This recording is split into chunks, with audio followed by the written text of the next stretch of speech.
Hey there, friends. This is Bill MacDonald, the reading and writing doctor, here in my virtual office, talking to you teachers out there in the real world, in your classrooms for the most part, trying your best to impact your students. Now, for many of you who were watching my posts last week, you saw one of a video that I put up of my wife singing a song called My Redeemer Lives, and I was shocked with the amazing level of response and comments and the feedback that you all gave. I was so encouraged that you were encouraged. I believe it already has like 5,400 views, uh, and it's hasn't even been there for a week yet. So I'm glad that I was able to help you and encourage you that in spite of what you're going through, the emptiness, the disillusionment, discouragement, that that is there for you, and he's guiding you. Now, about once a year, I post a poem that I wrote several years ago. I was in a district where the teachers, I could just really tell that they were very discouraged. Many of them were just ready to walk away from teaching completely. And that was before COVID. So I believe that many of you out there are going to hopefully be encouraged or inspired. It's a poem that I sort of broke the law as I was writing it. It was on my way home from the training. I was basically speaking, voice texting into my phone in the Facebook app and kind of writing just from my heart based on the perspective that I saw that the teachers were going through, and couldn't believe how much I cried that day. And my goal is not to make you cry, but because of the content in the poem, you may be touched emotionally in some way, but hopefully you'll be encouraged. It's called Stay For Me the One.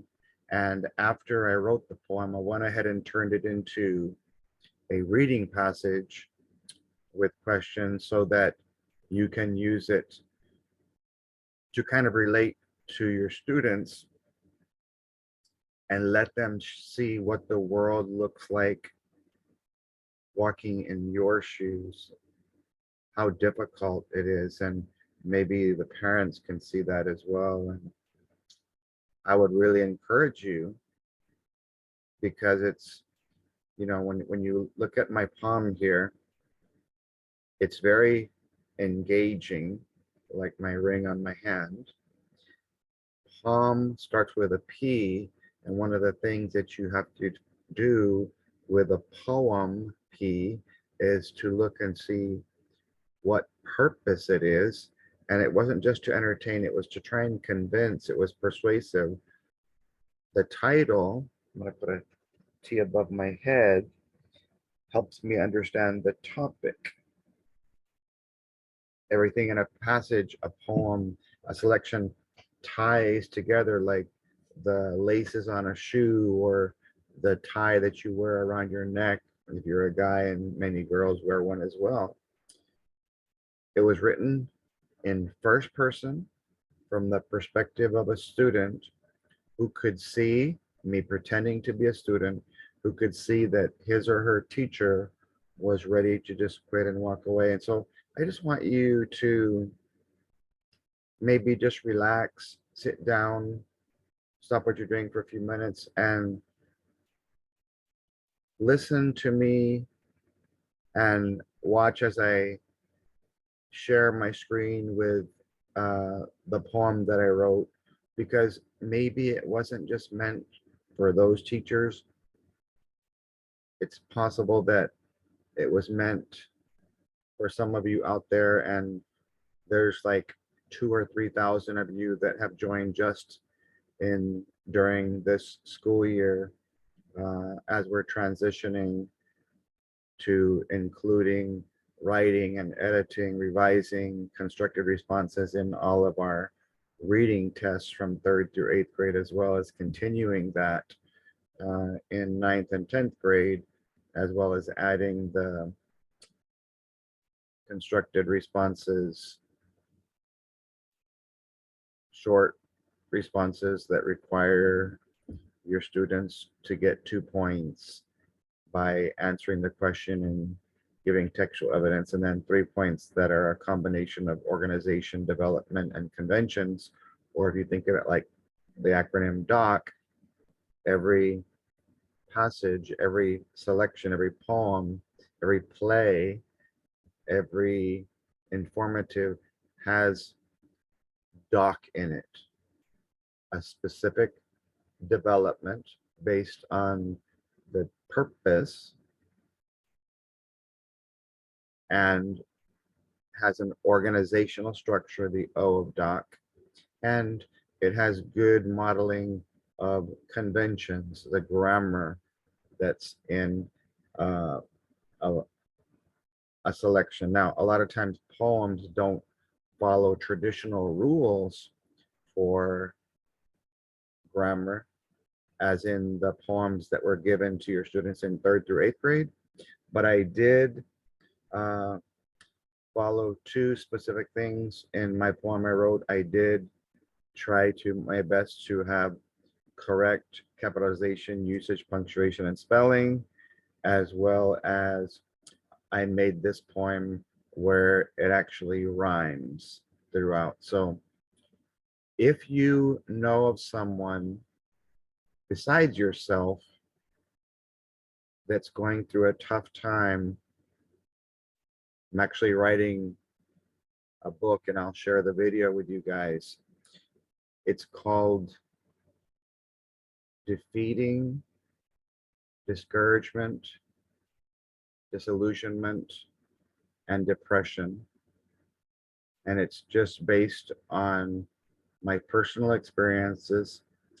And the subtitle is My Psalms 23 Journey to and Through the Valley of the Shadow of Death. And I'm going to take that Psalms 23 verse by verse and sort of look at it from the perspective of a poem. And I'm going to go into great detail about the sequence of each verse and why I personally feel the verses are in the order that they are. And then I'll go ahead and ask some reading questions, because you're allowed to use the Bible as a reference book. They would not include it in your public library if it was illegal. You can't teach religion, but you can use any books that are appropriate to teach. And I think many of you are either in what you might call a valley of the shadow of death, or you're going through one. So if you're interested in watching me share the verses and my journey that I've been on for the last few months, go ahead and put that in the comment section. If you feel this poem that I'm about to share touches you in some way, let me know so I can be encouraged. Share or tag one of your teacher friends or administrator friends if you know that they are struggling in some way, emotionally, mentally, physically, spiritually, in any way. So let me share it with you so that you can hopefully be encouraged and inspired a little bit, and be able to be encouraged, enlightened, and just renew your passion and your fire for at least one more day, one more week. Here we go. To my teacher, stay for me the one, by Bill MacDonald. Stanza 1. Before you quit and walk away, there's one thing I'd like to say. Don't give up because of one. Think of all the hearts you've won. Stanza 2, line 5. The transformations you have made because of all the times you prayed would not have made it without you and all the little things you do. Stanza 3, line 9. Like hug them as they shed their tears and calming them about their fears. They're grateful for the special way you show them how to face their day. Stanza 1, 2, 3, 4. 2, 3, 4. 4. Line 13. Though they might not be GT, through your eyes, you've helped them see that even though they might not pass, success does not just come in class. Stanza 4, line 17. Please do not believe the lies. You are a hero in their eyes. You might not wear a cape or mask, but if they knew, I know they'd ask. And so make sure you clarify that when you're talking about a mask in this context, it's not the one that prevents you from getting COVID. It's the one that allows you to be a superhero to your students and your colleagues, and sometimes even the parents who are going through a difficult time as well. Next stanza, line 21. But if they know, they know that ask, Lord, please give my teacher grace when she's with you face to face. You can change that to he if you are wanting to share this with a male teacher. Grant her wisdom, peace, and strength to keep her burdens at arm's length. Last stanza, line 25. For she's the one who's helped me see that I can be a better me. Remind her each and every day that I'm one reason she should stay. And I want to show you, for those of you that have the binder, it's on page 553, and it has, I believe, 7 questions. It's part of a little series of reading passages that I have linked together, 8, 9, 10, and I try to follow the structure of an elementary poem so your kids can get used to it. 11, 12, 13, and 14. But my goal in this video was not to share reading strategies with you, but just to share the importance of relationship. I think sometimes we're so focused on relevance and rigor and content and curriculum that we forget about the basics of relationships coming before relevance and rigor, and that's alphabetical. Build relationships with your students. Maybe because this one was about God, your relationship with God.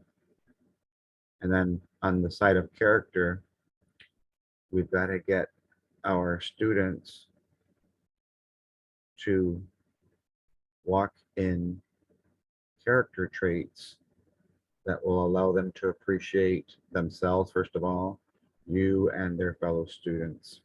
So character in the alphabet and in life should come before content and curriculum. So I hope this poem did encourage or inspire you. Please do me a favor and share it for thousands of you. It might be the first time that you're seeing this one.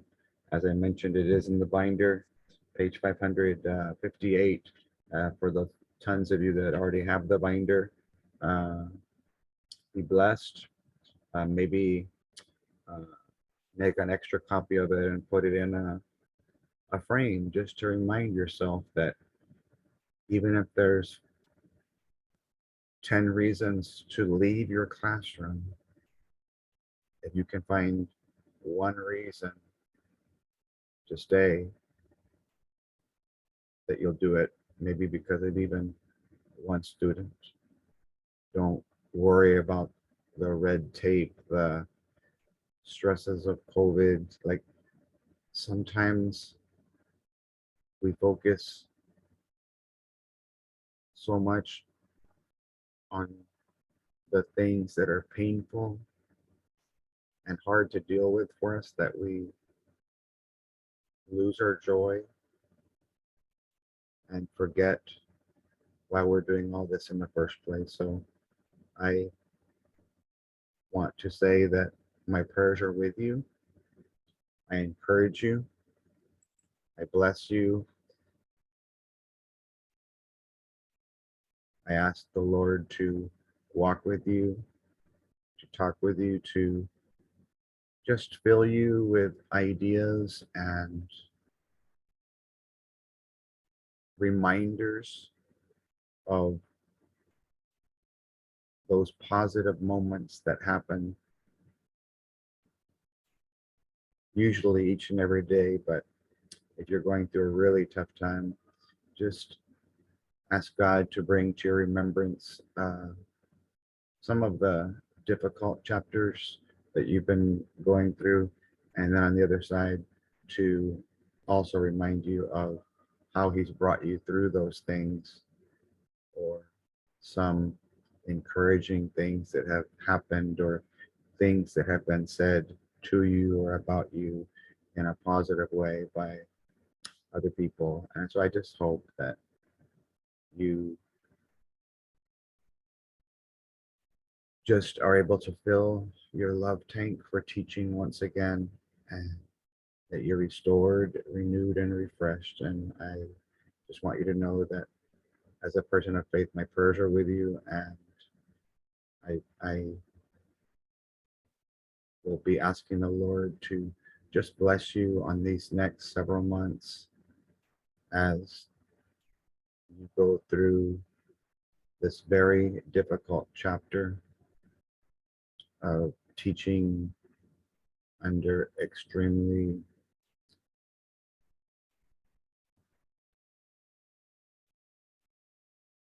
sometimes painful circumstances, overwhelming, discouraging. But James 1:1 says to count it all joy. James 1:1 says, count it all joy when you get into various trials and temptations that test your faith. And I'm like, well, maybe I'll be joyful on the other end when everything's already done and gone, but perhaps the next several verses are there to remind you that if you can smile and say, okay, I have a test coming and I'm going to pass that test, I'm going to get through this, I'm going to stay positive, because that is going, the trials create character, they create patience, and build your level of stamina to be able to make it through that valley of darkness and discouragement to that next mountaintop experience with your kids and with your career. God bless you guys and have a wonderful rest of your week. Take care.